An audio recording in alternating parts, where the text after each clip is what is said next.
Commençons aujourd'hui notre premier cours sur l'optimisation.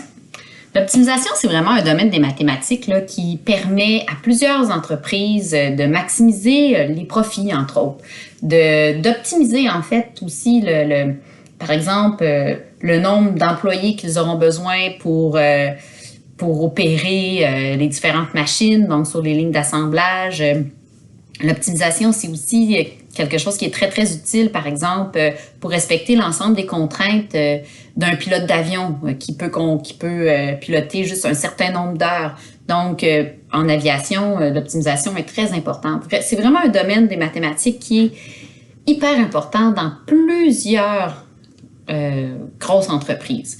Alors, c'est sûr et certain que quand il y a beaucoup de contraintes, c'est traité à l'ordinateur, mais c'est quand même là, la base de l'optimisation. On va la traiter, nous, là, à la main, en fait. OK? Alors, donc, l'optimisation, c'est une méthode mathématique qui sert, par exemple, à augmenter l'efficacité d'une entreprise, augmenter ses revenus, diminuer ses dépenses, bref, qui va tenir compte de plusieurs contraintes et qui tente de les maximiser ou de les minimiser, dépendamment du cas. Ces contraintes sont toutes traduites par des inéquations, puis tracées dans un plan cartésien.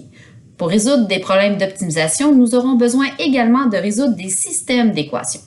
Alors, un système d'équations, c'est un ensemble de deux ou de plusieurs équations. Pour résoudre un système d'équations, ça consiste à trouver le point de rencontre. Donc, trouver le point de rencontre.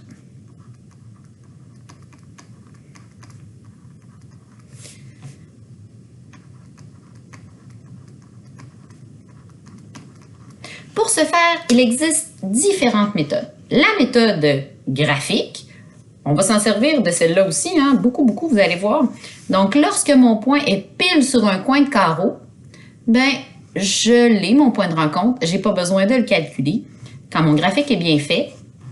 Et c'est ce qu'on va avoir à faire, de beaux graphiques, mais même si on fait de beaux graphiques, on ne sera pas toujours pile sur des coins de carreau, mais quand on l'est, on pourra s'en servir. Donc, dans ce cas-ci, la solution du système d'équation, c'est 4,4. Les méthodes algébriques, donc les méthodes de comparaison, de substitution, de réduction, ces méthodes ont été vues en 4e secondaire et déjà révisées là, cette année. Nous les utiliserons dans la résolution de problèmes. Avant de résoudre, il faut savoir traduire. Donc, allons voir comment on va faire la traduction. Bon, alors, afin de résoudre un problème d'optimisation, il faut d'abord traduire les conditions du problème qu'on appelle nos contraintes.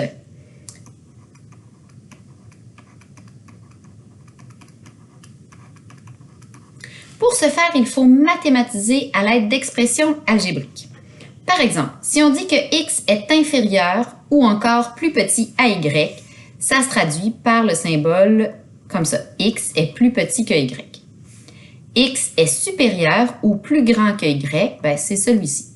Très important là, de maîtriser l'ensemble des symboles. X est inférieur ou égal, donc x sera plus petit ou égal à y. X peut être supérieur ou égal à y, donc x est plus grand ou égal à y. X est au minimum égal à y. J'ai au minimum 20 $ dans mes poches. Ça veut dire que le montant que j'ai dans mes poches, c'est 20 $ ou plus, là. Alors, quand on dit que x est au minimum, donc x sera plus grand ou égal à y. X est au maximum égal à y. Donc, pensez à de l'argent. J'ai au maximum 20 $ dans mes poches. Ça veut dire que le montant que j'ai dans mes poches sera plus petit ou égal à 20. Donc, le montant que j'ai dans mes poches, c'est représenté par mon x. Il est plus petit ou égal à 20, donc mon y. X est au moins égal à y. J'ai au moins 20 $ dans mes poches. Donc, le montant que j'ai dans mes poches, c'est mon x. J'ai au moins, donc il est plus grand ou égal à y. X est au plus égal à y. Au plus, j'ai 20 $ dans mes poches. Ça veut dire que le montant que j'ai dans mes poches, il sera plus petit ou égal à 20 $, donc à y. Je vais vous laisser faire le petit exercice qui suit. X, dans ce cas-ci, représente l'âge de Paul. On va faire un autre exercice ensemble. Le numéro 2, on dit « L'âge de Patricia est au moins 3 fois plus élevé que celui de Paul. » Premièrement, il faut identifier vos variables. C'est à vous de décider. Là, il n'y a pas de lien de dépendance ou d'indépendance entre les deux. Alors, comme c'est l'âge de Patricia qu'on rencontre en premier dans le texte, ben, prenez X comme étant l'âge de Patricia.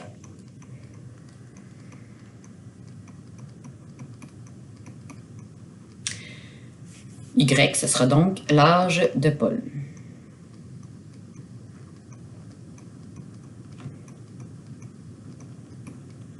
Traduis maintenant l'inéquation. L'âge de Patricia est au moins 3 fois plus élevé que celui de Paul.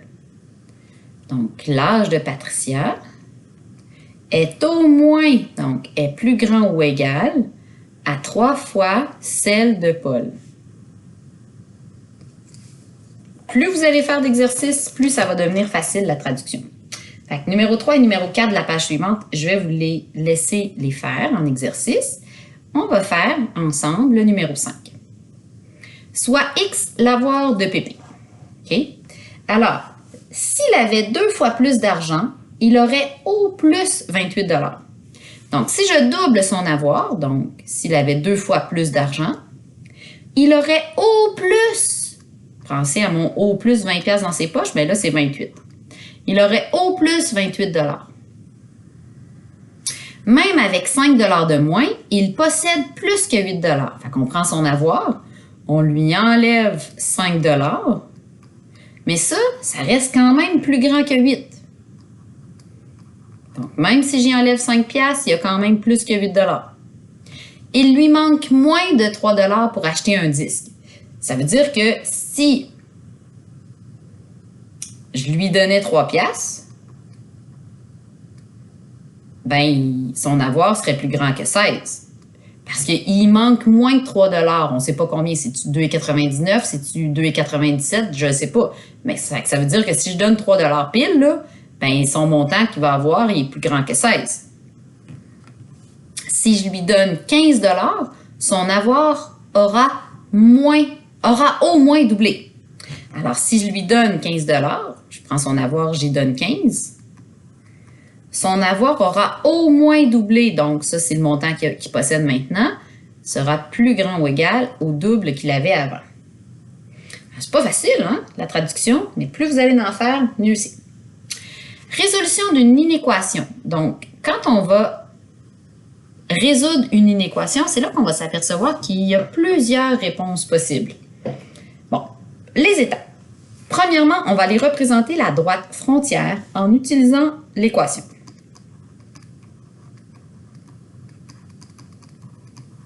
Associée à l'inéquation, comme y plus petit ou égal à x plus 2, ça devient y égal à x plus 2.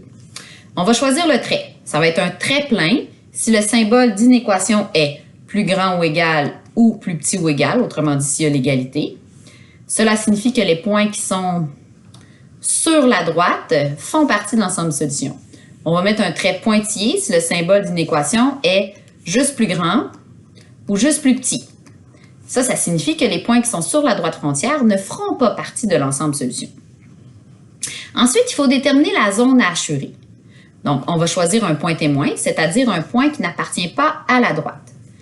Dans l'inéquation, on va aller remplacer la valeur de x et la valeur de y par le point témoin qu'on a choisi. Et si l'inéquation est vraie, alors le point témoin appartient à la zone assurée. Si l'inéquation est fausse, ben le point témoin n'appartient pas à la zone. On va venir représenter graphiquement l'ensemble de solutions de chacune des inéquations suivantes. Je vais faire avec vous juste la lettre B. Puis ensuite de ça, donc juste la lettre B, puis le reste, vous pourrez le compléter en exercice. OK, alors la lettre B. Pour commencer, je dois tracer la droite. Donc, premièrement, je veux tracer la droite. Je vais envoyer le x puis le 6 de l'autre côté. Fait que j'arrive avec 2y va être égal à moins x plus 6. Je divise par 2 tout le monde. Donc, y va être égal à moins x sur 2 plus 3. Maintenant, on va tracer notre équation. Et là, on a plusieurs choix, OK? On peut utiliser la valeur initiale. On peut utiliser la pente. On place le B, puis on utilise notre pente qui est moins 1/2. On peut aussi utiliser notre abscisse à l'origine. Ça, c'est tous des détails là, que vous allez avoir complétés dans vos notes de cours. Là, si vous prenez mes notes de cours pour bien voir la capsule. Ben, peut-être qu'au pire, je vais le refaire après. Mais bon, parce que c'est important. Alors, je ferai peut-être la lettre A aussi là, pour qu'on prenne tout ça en note, ce que je viens de dire. Donc, on place, moi j'aime bien partir avec ici ma valeur initiale puis travailler avec ma pente. Dans ce cas-ci, ça va bien. Donc, ma deuxième étape, c'est de tracer. Je reviendrai sur les différentes méthodes pour tracer. Donc, je trace. Je vais placer mon B. Je vais graduer par 1, ça va bien rentrer. Mon B vaut 3. 1, 2, 3. Ma pente, là, c'est moins 1/2. Ma pente, souvenez-vous que c'est toujours un déplacement sur l'axe des Y suivi d'un déplacement sur l'axe des X. Donc, si c'est de moins 1/2, premièrement, ça m'assure que c'est une droite qui va descendre. Je me déplace d'un carreau vers le bas sur l'axe des Y, puis je me tasse vers la droite de 2 carreaux. Donc, baisse de 1, tasse de 2. Fait que là, j'ai un autre point qui va aller là. Baisse de 1, tasse de 2, j'ai un autre point. Voilà, c'est tout. J'ai bien assez de points pour faire ma droite. Est-ce que je la mets en pointillé ou en trait plein? Je vais la mettre en pointillé, il n'y a pas de symbole d'égalité. Là, je vais avoir de la difficulté à faire ma droite parce que j'ai pas de règle là-dessus. C'est ça mon petit défaut. Bon, c'est supposé être une belle droite, OK? Allez bien au-delà là, des points que vous avez tracés. Prolongez-la comme il faut. On est rendu à choisir notre point témoin. Alors, le point témoin. Donc, le point témoin, à chaque fois que vous pouvez prendre 0, 0, prenez-le. OK? Mon point témoin, je l'ai choisi ici, c'est 0, 0. Revenez toujours dans votre inéquation du début. Tu remplaces ton x par 0, ton y par 0, parce que x vaut 0, y vaut 0, moins 6. Est-ce que c'est plus grand que 0, vrai ou faux? 0 plus 0, moins 6. Est-ce que moins 6, c'est plus grand que 0, ça? Ben non. L'inéquation ici, elle est fausse. Ça veut dire que mon point témoin ne fera pas partie de la région que je vais assurer. Donc, tous les points qui sont de ce côté-là de l'inéquation, ils font en sorte, ils feront partie de votre inéquation. OK, alors, je veux vous laisser faire celui-là, là, la lettre A, mais j'aimerais ça que quand vous allez compléter les notes de cours, regardez les notes de cours, allez les voir ce qui est écrit, ce que j'ai écrit dans... Oh, je vais l'écrire là, j'arrête pas de me répéter, vous le ferez quand même. Donc, je change d'idée à chaque fois. La droite, OK, celle-là, c'est assez simple, là. Ma droite, ça va être Y égale X plus 3. Pour tracer, c'est ça là, que je voulais qu'on prenne le temps de noter. Pour tracer, on a plusieurs options, OK? Soit qu'on utilise le B, donc l'ordonnée à l'origine, on le place l'ordonnée à l'origine, et la pente, comme je l'ai fait dans l'exemple d'après. Dans le fond, j'aurais dû juste faire cet exemple-là puis vous laisser faire l'autre en exercice, mais bon. Ou, tu trouves une table de valeur. OK? Ça se peut que ce soit ça qui soit le plus rapide, dépendamment de ce que tu as comme équation. Mais moi, c'est souvent pas ça que j'utilise. Donc, tu peux prendre ta table de valeur que ta calculatrice te donne. Ou encore, tu peux venir trouver ton abscisse. Ça, c'est vraiment important, là. C'est pour ça que je veux qu'on le note. Donc, ton abscisse et l'ordonnée à l'origine. À ce moment-là, tu as les deux endroits où tu croises ton axe, puis vous allez voir que ça va être utile parce que quand on va faire des polygones de contrainte, on veut s'assurer de le voir au complet, le polygone de contrainte. Donc, souvent, quand on a l'abscisse et l'ordonnée à l'origine, on le voit. Donc, un petit truc. OK? Si tu as ton équation du type Y égale à AX plus B, ben ton B, c'est l'ordonnée à l'origine. Tout le temps. OK? B, c'est toujours ton ordonnée à l'origine.